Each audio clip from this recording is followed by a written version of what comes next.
ABP news आपको रखे आगे। कल आपको याद होगा राकेश टिकैत थे, इसी वक्त शाम को करीब 8 बजे के आसपास प्रेस कॉन्फ्रेंस कर रहे थे और दिल्ली पुलिस को चुनौती दे रहे थे कि लाल किले में उन्होंने लोगों को घुसने क्यों दिया, लाल किले में गोली क्यों नहीं चलाई। अब जब उनका नाम एफआईआर में आ गया है, लोगों को उकसाने के लिए, भड़काने के लिए, वादा खिलाफी के लिए अपनी गिरफ्तारी की अब तलवार लटक रही है, तो सरेआम चौराहे पे खड़े होकर गाजीपुर में इल्जाम लगा रहे हैं कि यहाँ पे गोली चलेगी, यहाँ पे जो कुछ होगा गिरफ्तारी नहीं होगी, सब कुछ प्रशासन जिम्मेदार होगा। रक्षित सिंह, कैसे देखा जाए इस पूरे घटनाक्रम को?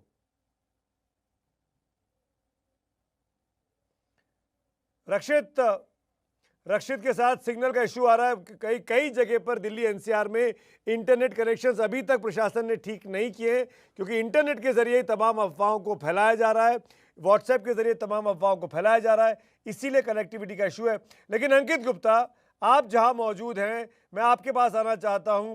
कल यही राकेश टिकैत थे जो गोली चलवाने के लिए उकसा रहे थे कि गोली क्यों नहीं चलाई। आज जब इनकी गिरफ्तारी की बात आ रही है तो अपने आगे 50 लोगों की भीड़ खड़ी करना चाहते हैं अपनी गिरफ्तारी से बचने के लिए। बिल्कुल सुमित जी, और ये जो बयान राकेश टिकैत बार बार कह रहे हैं ना कि गोली चलेगी अगर किसी को गिरफ्तार किया गया, तो ये उनके जो डर को भी दिखा रहा है। लेकिन सुमित जी, ये देखिए, एक तस्वीर भी आपको देखनी चाहिए कि किस तरीके से जैसे ही राकेश टिकैत ने ऐलान किया, उसके बाद में बड़ी संख्या में इस तरीके की तस्वीरें सामने आई हैं, जहां पर ट्रैक्टर्स पर या फिर अपने सिर पर सामान रख करके जो है लोग जाते रहे। लेकिन यहाँ पर जो है ट्रैक्टर्स भी जो है कई गए। लेकिन मैं बात करता हूँ राकेश टिकैत की। राकेश टिकैत के ऊपर जो है जब गिरफ्तारी की तलवार लटकी है, तो वो इस तरीके के बयान दे रहे हैं। वो लोगों को ये बता रहे हैं कि अगर कोई भी गिरफ्तार हुआ तो गोली चलेगी। लेकिन सुमित जी, यहाँ सवाल ये है कि पुलिस ज्यादा किसी को तो गिरफ्तार करने आई ही नहीं है। पुलिस अगर कहीं पर किसी के ऊपर संभावित गिरफ्तारी की तलवार है तो वो राकेश टिकैत के ऊपर है, क्योंकि उनके खिलाफ मामला दर्ज है। ऐसा नहीं है कि यहाँ पर जो आंदोलनकारी बैठे हुए हैं उनको गिरफ्तार करने आई है यहाँ पर ये। लेकिन जिस तरीके से राकेश टिकैत ने बयान दिए हैं, वो यही दिखा रहा है कि उनके अंदर एक डर भी है। उनको ये पता है कि क्योंकि यहाँ पर से पहले ही बड़ी संख्या में जो आंदोलनकारी किसान थे वो जा चुके हैं, और फिलहाल जो है जिस तरीके से यहाँ पर जो तस्वीरें हैं वो यही दिखा रही हैं कि लोग कम हो गए हैं और राकेश टिकैत को इस बात का अंदाजा हो गया है, और इसी वजह से वो उनको डर इस बात का है कि कहीं ऐसा उनको गिरफ्तार कर लिया जाए, और उनके ऊपर जो धाराएं लगी है वो गंभीर है। इसी वजह से वो इस तरीके के बयान दे रहे हैं। जी सुमित जी, हम समझ सकते हैं, बीते 2 महीने से राकेश टिकैत का पूरा हमने उनका प्रोफाइल देखा है कि किस तरीके के बयान वो देते आए हैं। पहले वो कहते रहे, हम सब ने सुना है कि राजपथ पर सामना होगा, एक तरफ से ट्रैक्टर आएंगे, एक तरफ से टैंक आएंगे। फिर कहा लाल किले में आमना सामना को वहीं मिलके सब बैठेंगे। इस तरह की बातें की और कहा कि आपकी जमीनें छिनने वाली हैं, बड़ी संख्या में दिल्ली आ जाइए, अपने ट्रैक्टर लेके आइए, डंडा लेकर आइए। ये सब बयान राकेश टिकैत के ऑन रिकॉर्ड है, सबके सामने है। अब जब पुलिस ने दंगा भड़काने के लिए उन पर मुकदमा किया है, केस किया है अपनी गिरफ्तारी से बचने के लिए, जिसका डर राकेश टिकैत की इन बयानों में वो बौखलाहट साफ नजर आती है, अपनी गिरफ्तारी से बचने के लिए अब वो इस तरह का एक तरीके से सार्वजनिक मंच का इस्तेमाल कर रहे हैं और ये साबित करने की कोशिश कर रहे हैं कि उनको जबरन तंग किया जा रहा है। मेरे साथ मेरे एक और सहयोगी सिंघू बॉर्डर से वरुण जैन भी जुड़ गए हैं। वरुण, अगर आप सुन पा रहे हैं, गाजीपुर की तस्वीरें हम लगातार दिखा रहे हैं, वहां सिंघू बॉर्डर पे क्या स्थिति है? देखिए, बिल्कुल सिंघू बॉर्डर की भी तस्वीरें सुमित आज बिल्कुल अलग नजर आ रही है। आप देखेंगे यहाँ पर किस तरीके से बड़ी संख्या में जो पैरामिलिट्री फोर्स की डिप्लॉयमेंट आज यहाँ पर की गई है। इतना ही नहीं, जितने भी छोटे छोटे रास्ते थे उनको पूरी तरीके से ब्लॉक्स लगाकर बंद किया जा रहा है। जो जहां पर प्रदर्शनकारी बैठे थे पिछले 2 महीने से, उनको पूरी तरीके से एक हिस्से में सीमित कर दिया गया। मैं आपको तस्वीरें जरूर दिखाऊंगा सुमित। अभी सामने आप देखिए किस तरीके से जो बड़ी क्रेन है वो काम पर लगी हुई है। वहां पर जो बड़े बड़े ब्लॉक्स हैं, पत्थर हैं, उनको उठाकर जो छोटे छोटे रास्ते थे उधर रखा जा रहा है, जिससे कि जो कनेक्टिविटी है उसको पूरी तरीके से कट कर दिया जाए।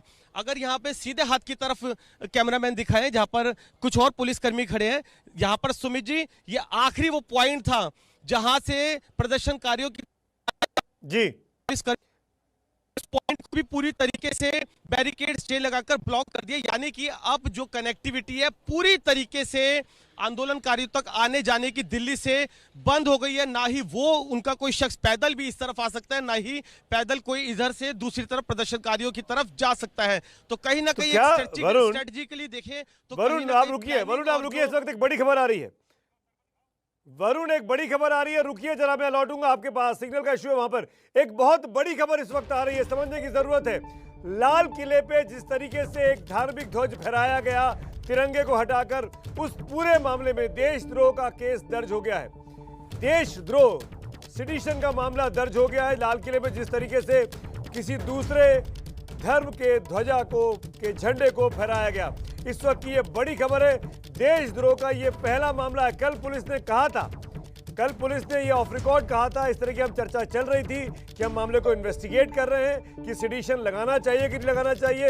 अब इस बात की तस्दीक हो गई है। हमारे रिपोर्टर्स कल से आपको बता रहे हैं कि ये मामला दर्ज हो सकता है, इन्वेस्टिगेशन चल रहा है। और आज 24 घंटे के बाद हम ये ब्रेकिंग न्यूज दे रहे हैं कि मामला दर्ज हो गया है। देशद्रोह पर मुकदमा दर्ज हो चुका है। मनोज वर्मा मेरे साथी जुड़े हैं। मनोज, किन लोगों पर ये मुकदमा हुआ है, किसी का नाम है क्या?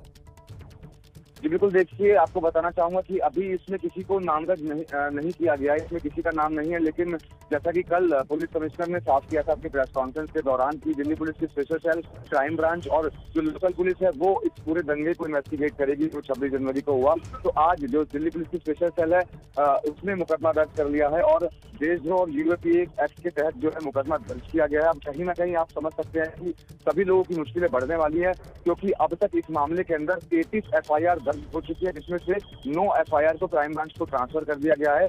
यानी कि जो कोतवाली की FIR है उसको भी क्राइम ब्रांच को ट्रांसफर किया गया है। IP एक्सटेंशन यानी ITO पर जो हुआ उसको क्राइम ब्रांच को ट्रांसफर किया गया है। नांगलोई में बहुत ज्यादा हिंसा हुई, वो क्राइम ब्रांच को ट्रांसफर की गई है। नजफगढ़ की क्राइम ब्रांच को ट्रांसफर की गई है। और अब तक 44 लोगों के खिलाफ दिल्ली पुलिस जो है वो लुकआउट सर्कुलर जारी कर चुकी है। तो अब जैसे जैसे इन्वेस्टिगेशन आगे बढ़ रही है, वैसे वैसे जो किसान नेता हैं और जो दंगाई हैं उनकी मुश्किलें बहुत ज्यादा बढ़ती जा रही हैं। जी, क्या इसमें किसान नेताओं पर भी देशद्रोह का मामला हो सकता है, जिन लोगों ने उकसाया था भीड़ लेके चलो, जैसे पंधेर का नाम सामने आया था, पन्नू का नाम सामने आया था?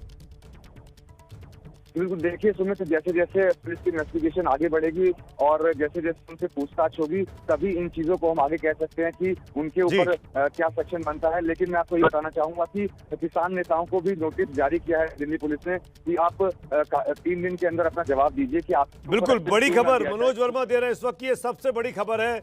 लाल किले पर जो झंडा फहराया गया था 26 जनवरी की दोपहर को, उस मामले में ये तस्वीर आप देख रहे हैं, इस मामले में देशद्रोह का मुकदमा, जी हां, देशद्रोह का मुकदमा दर्ज हो गया, जिसको पुलिस बीते 48 घंटे से लगातार देख रही थी। एक और बड़ी खबर आ रही है, लगातार ब्रेकिंग न्यूज आती जा रही है, एबीपी न्यूज पर आप बने रहिएगा। ये बड़ी खबर भी लाल किले से जुड़ी हुई है। लाल किले की गुंबद से 2 कलश गायब हैं। 2 कलश गायब है लाल किले की गुंबद से। जो लोग वहां चढ़ के गए थे उन्होंने लाल किले के ऊपर लगे 2 कलशों को चुरा लिया है। डकैती का मामला दर्ज हुआ है। जहां तिरंगा लहराया जाता है उसके बगल में जो गुंबद आप देख रहे हैं, उस गुंबद के ऊपर लगे हुए कलश को चुराया गया है। चोरी और डकैती का मामला दर्ज हुआ है। ये वाकई में बहुत ही बड़ी खबर है, क्योंकि ऐतिहासिक इमारत है, ये विरासत की बात है। उस विरासत की चीज को नुकसान पहुंचाया गया है। तो तमाम जानकारी के साथ ओम प्रकाश तिवारी जुड़ गए। ओम प्रकाश तिवारी, क्या अपडेट है इस पूरे मामले में? सुमित जी, मैं आपको बता दूं कि एबीपी न्यूज ने कल दोपहर को ही अपने दर्शकों को ये बता दिया था कि लाल किले में ऐतिहासिक डकैती हुई है और ये ऐतिहासिक डकैती में जो सामान गया है उसका आकलन किया जा रहा है। आज खुद प्रहलाद पटेल जो मंत्री हैं उन्होंने खुलासा किया है कि लाल किले की बुर्ज पर जहां तिरंगा फहराया जाता था वहां 2 ऐतिहासिक कलश रखे हुए थे। ये दोनों ऐतिहासिक कलश गायब पाए गए हैं। यानी एबीपी न्यूज ने बुधवार को जिस खबर को अपने दर्शकों तक पहुंचाया था सुमित जी, उस खबर पर खुद मंत्री ने मोहर लगाई है और कहा है कि 2 ऐतिहासिक कलश गायब पाए गए हैं और इस बाबत थाने में शिकायत दे दी गई है, जिस पर अब और मुकदमा भी दर्ज हो रहा है। सबसे अहम बात है सुमित जी की जो ये ऐतिहासिक कलश है, इनकी क्या कीमत है इसका अंदाजा नहीं लगाया जा सकता क्योंकि ऐतिहासिक है। लेकिन एबीपी न्यूज की खबर पर खुद मंत्री ने लगाई है मोहर कि लाल किले पड़ी है। बिल्कुल ओम प्रकाश, मुझे याद है कल दोपहर जब आप लाइव थे फॉलो में, आपने कहा था कि ऐतिहासिक चोरी हुई है, ऐतिहासिक डकैती का मामला बन सकता है क्योंकि कुछ कलश नहीं मिल रहे हैं, और ये बात आज तस्दीक हो गई। सबसे पहले एबीपी न्यूज ने इस बारे में आपको जानकारी दी, दोनों खबरों के बारे में, चाहे वो देशद्रोह के मुकदमे की बात हो या फिर ऐतिहासिक चोरी की बात हो, और दोनों ही बातें आज 24 घंटे के बाद कंफर्म हो रही है। एक खबर को मनोज वर्मा ने कंफर्म किया दिल्ली पुलिस के हवाले से, देशद्रोह का मामला दर्ज हुआ, और दूसरी खबर को ओम प्रकाश तिवारी हमारे वरिष्ठ सहयोगी लगातार बोलते रहे कि जो गुंबद ऊपर लगा है, अगर वो गुंबद वाली तस्वीरें हम दिखा पाएंगे, जब गुंबद पे 2 लोग चढ़े थे, उन तस्वीरों को 26 जनवरी को जो तस्वीरें हैं वो बहुत अहम हो जाती है। ये तो झंडे वाली तस्वीर है, गुंबद वाली तस्वीर भी देखनी चाहिए, क्योंकि वहाँ भी 2 लोग ऊपर चढ़ गए थे और वहाँ जाके उन्होंने अपने धर्म का ध्वजा को लहराया था। और उसी बहाने से वहीं से 2 कलशों की चोरी की बात भी कंफर्म हो गई है। ये अपने आप में बहुत बड़ी घटना है, ऐतिहासिक विरासत है लाल किला। और लाल किले से अगर इतनी बड़ी घटना घट जाती है तो आप समझ सकते हैं कि जो लोग वहां आए थे, जो उपद्रवी वहां आए थे, जिन लोगों ने वहां आके जबरन कानून को अपने हाथ में लिया, उन्होंने कितना बड़ा नुकसान हिंदुस्तान को और भारत की अस्मिता को पहुंचाया है। मनोज वर्मा में जुड़ गए, लेकिन एक बार अंकित हमारे साथ फिर जुड़ गए हैं गाजीपुर बॉर्डर से। एक बार गाजीपुर फिर चलेंगे। अंकित, लगातार मामले में डेवलपमेंट्स हो रहे हैं, पुलिस तैनात हो गई है। यूपी पुलिस ने, यूपी सीएम ने अपने डीएम और एसएसपी को कह दिया है कि जगह खाली कराई जाए। किसानों से आग्रह किया है कि अपने घर लौट जाएं, आपके लिए बसों का इंतजाम किया जा रहा है, आप निःशुल्क घर लौट सकते हैं।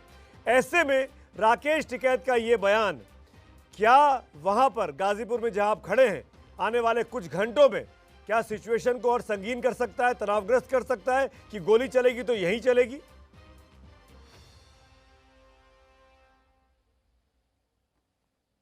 जो उसका तैयार रख करके बैठा हुआ था, क्योंकि यहाँ से अनाउंसमेंट किया गया था। यहाँ एक अनाउंसमेंट किया गया है कि कोई भी किसान कहीं नहीं जाएगा, कोई भी ट्रैक्टर नहीं निकाला जाएगा। बाकायदा पीछे लाउड स्पीकर लगा करके एक अनाउंसमेंट किया गया है। ये जो यहाँ पर ट्रैक्टर्स खड़े हुए हैं, उसके ठीक पीछे कुछ ही दूर पर जो एक लाउड स्पीकर था और उस लाउड स्पीकर से ये अनाउंसमेंट किया गया है। तो फिलहाल ये जो तस्वीरें हैं, ये यहाँ पर साफ तौर पर बता रही है कि राकेश टिकैत ने जिस तरीके से लोगों को भड़काने का काम किया, या ये कहा है कि गोलियां चलेंगी, वो कहीं ना कहीं उसका असर अब दिखने लगा है। क्योंकि कुछ देर पहले हमने देखा, मतलब एक तरफ गिरफ्तारी की बात कर रहे हैं, एक तरफ बीजेपी के लोगों को लगवा कर लोग किसानों को पिटवाने का काम कर रहे हैं। ये यहीं रहेंगे और जब तक सरकार से बातचीत नहीं होती, ना ये धरना खाली होगा, ना धरना स्थल छोड़ दूंगा। अनशन कर दिया, जब तक गांव के लोग ट्रैक्टर से पानी नहीं जाएंगे, पानी नहीं पीऊंगा। आएंगे गांव के लोग। मैंने झंडे मांगे, 2 लाख झंडे मुझे किसान जनता ने दिए, मीडिया वालों ने भी दिए। आएंगे, पानी गांव से आएगा तो पीऊंगा, नहीं पीऊंगा। मतलब प्रशासन ने पानी हटा दिया, सारी सुविधाएं हमसे हटा दी, बिजली काट दी। ये गांव लेकर आएगा, पानी आएगा, आ जाएगा। सुना आपने राकेश टिकैत को, गांव पानी लेकर आएगा, पानी नहीं पिएंगे जब तक गांव से पानी नहीं आएगा। जिस इलाके में ये धरना दे रहे हैं गाजीपुर में, वहां पर बिजली पानी प्रशासन ने हटा दिया है। और ये सब इसलिए हुआ क्योंकि खुद राकेश टिकैत ने ये वादा किया था पुलिस के साथ कि हम आपके अलॉटेड रूट पर निकलेंगे, उसी पर ट्रैक्टर मार्च होगा। और उसके बाद वहां पर नहीं हुआ। और जब ट्रैक्टर मार्च ने रूट बदला, दिल्ली में 26 जनवरी की दोपहर के बाद जिस तरह का कोहराम मचा, तब इन नेताओं ने इन लड़कों को रोकने की कोशिश नहीं की और इसीलिए इनके खिलाफ मुकदमा दर्ज हुआ। मेरे साथ अंकित जमे हुए हैं, मनोज भी हैं, वरुण भी हैं। अंकित, एक बार फिर मैं आपके पास आना चाहूंगा। राकेश टिकैत का कहना मैं नहीं जाऊंगा, उनके भाई नरेश टिकैत का कहना मुजफ्फरपुर से कि लौट आओ वरना गोली चलेगी। इन परिस्थितियों में क्या करने वाली है यूपी पुलिस? अगर राकेश टिकैत नहीं मानते हैं प्रशासन की बात, या फिर जो बात हुई थी कि ठीक है हम यहां से हट जाएंगे, तो फोर्स तैयार है। सुमित, अभी जो कुछ देर पहले हम लगातार तस्वीरें दिखा रहे थे, क्या जबरन पुलिस हटाएगी इनको? फोर्स का डिप्लॉयमेंट किया गया है। जबरन पुलिस हटाएगी इनको अंकित? निश्चित तौर पर हटाएगी। और समझा भी जा सकता है सुमित जी, अगर हम यहाँ की बात करें तो यहाँ पर 2-4 दिनों पहले तक हजारों की संख्या में किसान थे, लेकिन इस वक्त जो है सैकड़ों की संख्या में किसान मौजूद हैं। और राकेश टिकैत को भी ये बात बखूबी पता है, इसी वजह से उनको डर किस चीज का है? डर इस चीज का है कि जो FIR दर्ज हुई है उसमें वो सह आरोपी हैं, उनके ऊपर संगीन धाराएं लगी हुई हैं। और ऐसे में उनको डर साफ तौर पर यही है कि पुलिस उनको यहाँ से गिरफ्तार कर सकती है। ऐसा नहीं है कि पुलिस यहाँ पर जो किसान नेता बाकी है उनको, किसानों को गिरफ्तार करेगी, या जो बाकी किसान नेता हैं उनको गिरफ्तार करेगी, लेकिन राकेश टिकैत के ऊपर निश्चित तौर पर गिरफ्तारी की तलवार है। और इसी वजह से वो उसी को डर को दिखा रहे बार बार ये कह करके कि अगर जबरन जो हटाया गया या किसी को गिरफ्तार किया गया तो गोली चलेगी, वरना गोली चलने की तो कहीं कोई बात ही नहीं थी। बिल्कुल बिल्कुल, ये बहुत जरूरी है अंकित। तो जिन दर्शकों ने सुना नहीं, उनको एक बार फिर से सुनाने का वक्त है, एक बार ये समझाते हुए कि ये वही राकेश टिकैत हैं। 24 घंटे पहले बोल रहे थे कि लाल किले पर आने वाली भीड़ को रोकने के लिए दिल्ली पुलिस ने गोली क्यों नहीं चला दी। मतलब ये कह रहे हैं कि दिल्ली पुलिस को वहां पे कानून व्यवस्था खराब कर देनी चाहिए थी, लाल किले को और खतरनाक खून कर देना चाहिए था वहां पे अगर गोलियां चलती तो। आज जब राकेश टिकैत पर कल रात को जब मुकदमा हो गया और आज जब उनकी गिरफ्तारी की बात हो रही है तो अपने आप को एक तरीके से विक्टिम दिखा रहे हैं कि गोली चलेगी तो यही चलेगी। अपनी गिरफ्तारी से बचने के लिए अपने समर्थकों के ताकत का इस्तेमाल करना चाहते हैं जो उनके साथ वहां मौजूद है। हालांकि बहुत बड़ी ताकत में लोग बाग गाजीपुर से लौट भी गए हैं, पर कुछ लोग हैं उनके साथ जो अभी भी वहां मौजूद है। मनोज वर्मा, वरुण जैन, मैं आऊंगा आपके पास, लगातार लाइव पे बने रहिए आप तीनों लोग, लेकिन पहले वो सुनते हैं क्या कहा राकेश टिकैत। कोई गिरफ्तार नहीं रहेगा। अगर यहाँ पे कुछ हुआ उसकी जिम्मेदारी पुलिस प्रशासन की होगी। कोई गिरफ्तारी नहीं रहेगा। यहाँ गोली चलेगी, विधायक और बीजेपी के लोगों से गुंडागर्दी करवाई जा रही है। विधायक यहाँ पे है, 100 आदमी लेकर आया है, हमारे लोगों को पीटने का काम कर रहे हैं। हम बातचीत करने के लिए तैयार था, ऐसा नहीं होगा। मेरे गिरफ्तारी के बाद में मेरे साथ या साथियों के साथ में क्या होगा मुझे ये पता है। कोई गिरफ्तारी नहीं होगी। मैं यही फांसी लगाऊंगा अगर यहाँ पे धरना खत्म हुआ, गोली चलेगी। जब तक ये धरना प्रदर्शन बीते 2 महीनों से महात्मा गांधी के शांति के रास्ते पर था तब तक किसी ने इनसे सवाल नहीं किया। यहां तक कि 12-12 राउंड की बातचीत हुई, यहां तक कि सुप्रीम कोर्ट ने कानून को स्थगित करने की बात कर दी। केंद्र सरकार ने कह दिया कि हम 1.5 से 2 साल तक इस कानून को स्थगित करने को तैयार है, आप बातचीत करिए, कमेटी बना देते हैं। लेकिन अब जब मुकदमा दर्ज हो गया है, इन तमाम वादों के बावजूद आप वादा खिलाफी करते हैं, मेमोरेंडम ऑफ अंडरस्टैंडिंग से पीछे हटते हैं, अंडरटेकिंग से पीछे हटते हैं। अपनी गिरफ्तारी से बचने के लिए अब आप ये एक नया शिगुफा छेड़ रहे हैं जिसको लेकर वाकई में लंबे समय तक बहस होगी। मनोज वर्मा, आप लगातार दिल्ली पुलिस को कवर करते रहे हैं, मैं आपसे पूछना चाहता हूं, क्या राकेश टिकैत, बहुत ईमानदारी से बताइएगा, क्या राकेश टिकैत अपनी नेतागिरी को स्थापित करने की कोशिश कर रहे हैं? क्योंकि इनके पॉलिटिकल एस्पिरेशन रहे हैं, चुनाव लड़ने की इच्छा रखते हैं, लड़ भी चुके हैं। क्या एक किसान आंदोलन के बहाने राजनीतिक जमीन तलाश रहे हैं?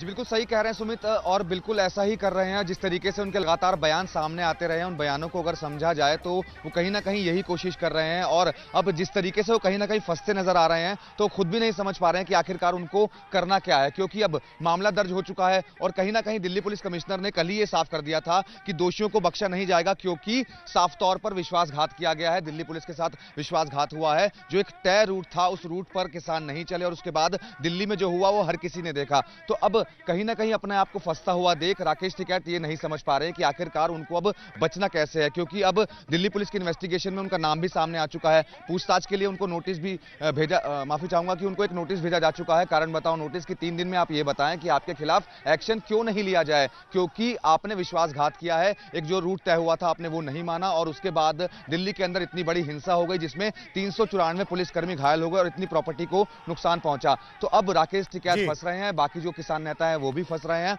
तो अब जब जांच और जैसे जैसे आगे बढ़ेगी इनकी मुश्किलें और भी बहुत ज्यादा बढ़ने वाली हैं। कहीं ना कहीं ये भी संभव है कि राकेश टिकैत को गिरफ्तार भी कर लिया जाए। जी वरुण, गिरफ्तारी की तलवार सर पर लटक रही राकेश टिकैत के, मैं ये जानना चाहूंगा, समझना चाहूंगा, बीते 2 महीनों से राकेश टिकैत के साथ किसी को कोई शिकायत नहीं थी।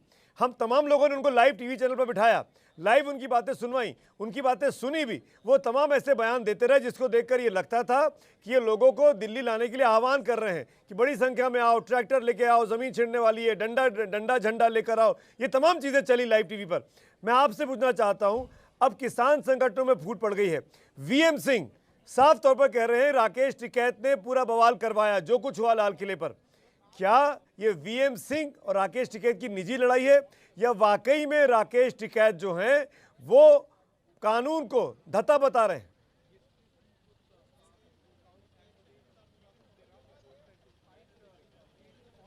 देखिए कहीं ना कहीं अब ये जो सब नेता है ये अपने आप को फंसता देख रहे हैं तो एक दूसरे के ऊपर टोपी ट्रांसफर का काम कर रहे हैं। राकेश टिकैत भी अब ये समझ गए हैं कि उनके लिए बचना आसान नहीं होगा, तो इसलिए किसी न किसी तरह की वो नई नई रणनीति बनाने की कोशिश कर रहे हैं कि वो वहां पर अनशन पर बैठे रहेंगे जब तक कोई पानी पिलाने के लिए नहीं आता। जो दूसरे नेता है, जो किसान दूसरे नेता है, उनके भी नाम सामने आए तो वो टोपी ट्रांसफर का काम कर रहे हैं।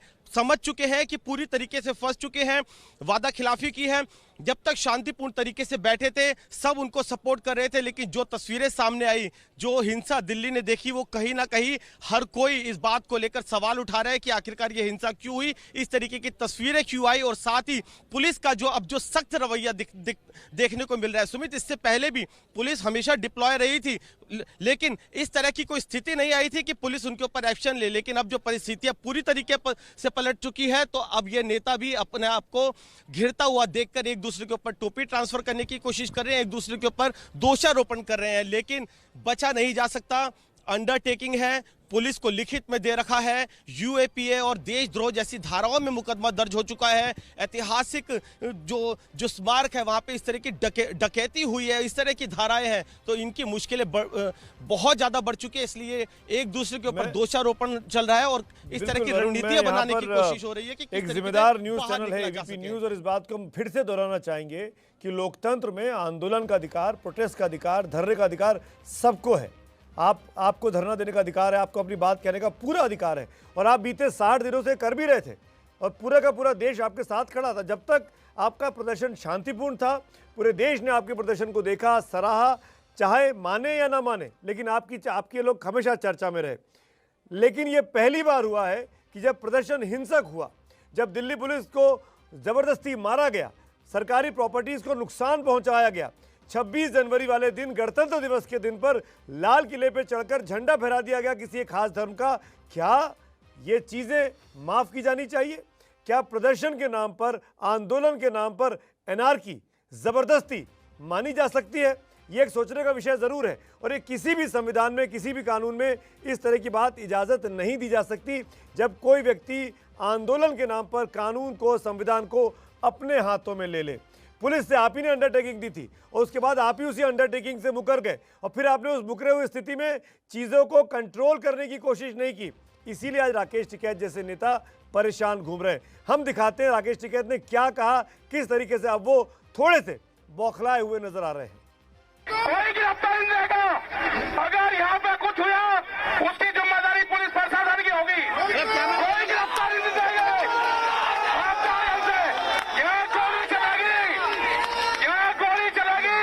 विधायक और बीजेपी के लोगों से गुंडागर्दी करवाई जा रही है।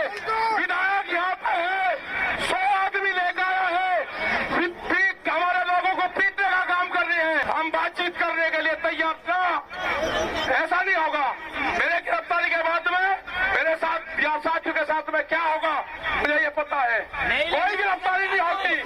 मैं यही फांसी लगाऊंगा अगर हमसे धरना खत्म हुआ, गोली चलेगी। कोई गिरफ्तारी नहीं होगी, अपनी गिरफ्तारी होनी है।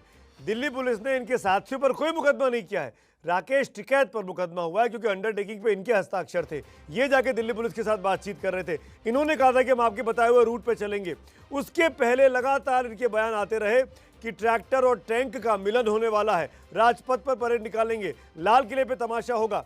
ये तमाम चीज़ें अब जब खुलकर सामने आ गई, जब चीज़ें बिखर गई, जब चीज़ें आपके हाथ से बाहर निकल गई, आप पर गिरफ्तारी की तलवार लटक रही है, तो राकेश टिकैत का ये बयान सामने आ रहा है। मैं ये जानना चाहूँगा अंकित गुप्ता आपसे, इस बेहद संजीदा इशू पर, इस बेहद संवेदनशील इशू पर, इन परिस्थितियों में वहाँ पर कानून व्यवस्था की स्थिति ना बिगड़े। हम देख रहे हैं दिल्ली पुलिस लगातार संयम बरती हुई है, चाहे वो लाल किले का मामला हो, चाहे उसके बाद का मामला हो। यहाँ पर गाजीपुर में अगर एक्शन होगा तो यूपी पुलिस कर रही होगी या दिल्ली पुलिस आकर करेगी? किसका इलाका लगता है ये?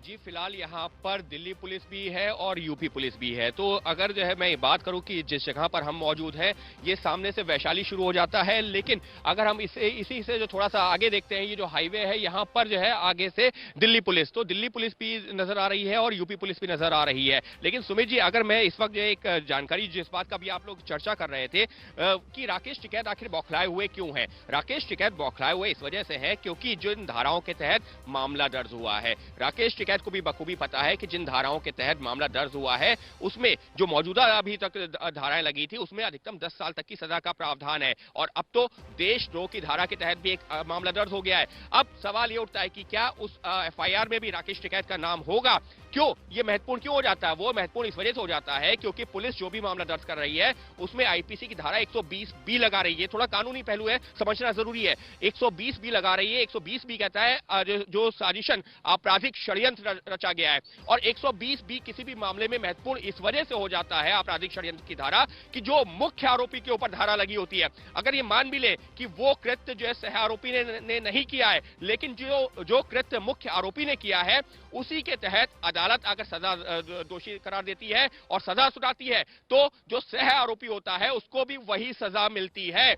यानी कि अगर हम एक उदाहरण के तौर पर समझना चाहें कि देशद्रोह की धारा के तहत मान लीजिए कि किसी भी, यह एक उदाहरण है, ये अगर मान लीजिए अदालत किसी को दोषी करार देती है देशद्रोह की धारा के तहत, तो राकेश टिकैत के खिलाफ भी अगर उस एफआईआर में इनका नाम होता है और आपराधिक षड्यंत्र की धारा लगी होती है तो ये भी उस धारा के तहत दोषी करार दिए जा सकते हैं। और इस वजह से ये इतना महत्वपूर्ण हो जाता है क्योंकि यहां पर मुश्किलें ऐसा नहीं है कि साल 2 साल वाली जो है धाराएं लगी हुई हैं कि आपको अगर अदालत ने दोषी भी करार दिया तो जमानत मिल गई, आप ऊपरी अदालत में चले गए।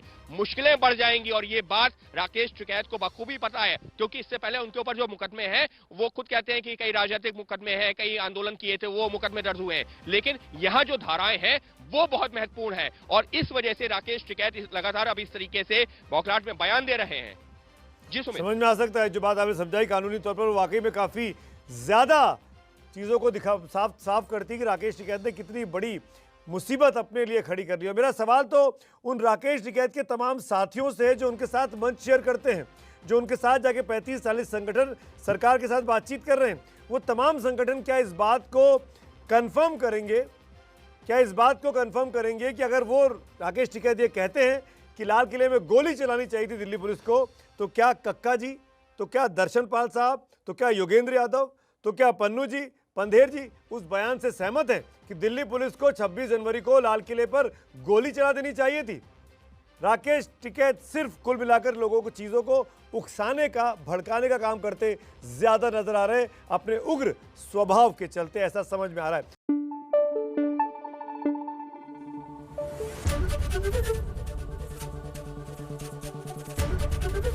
एबीपी न्यूज आपको रखे आगे।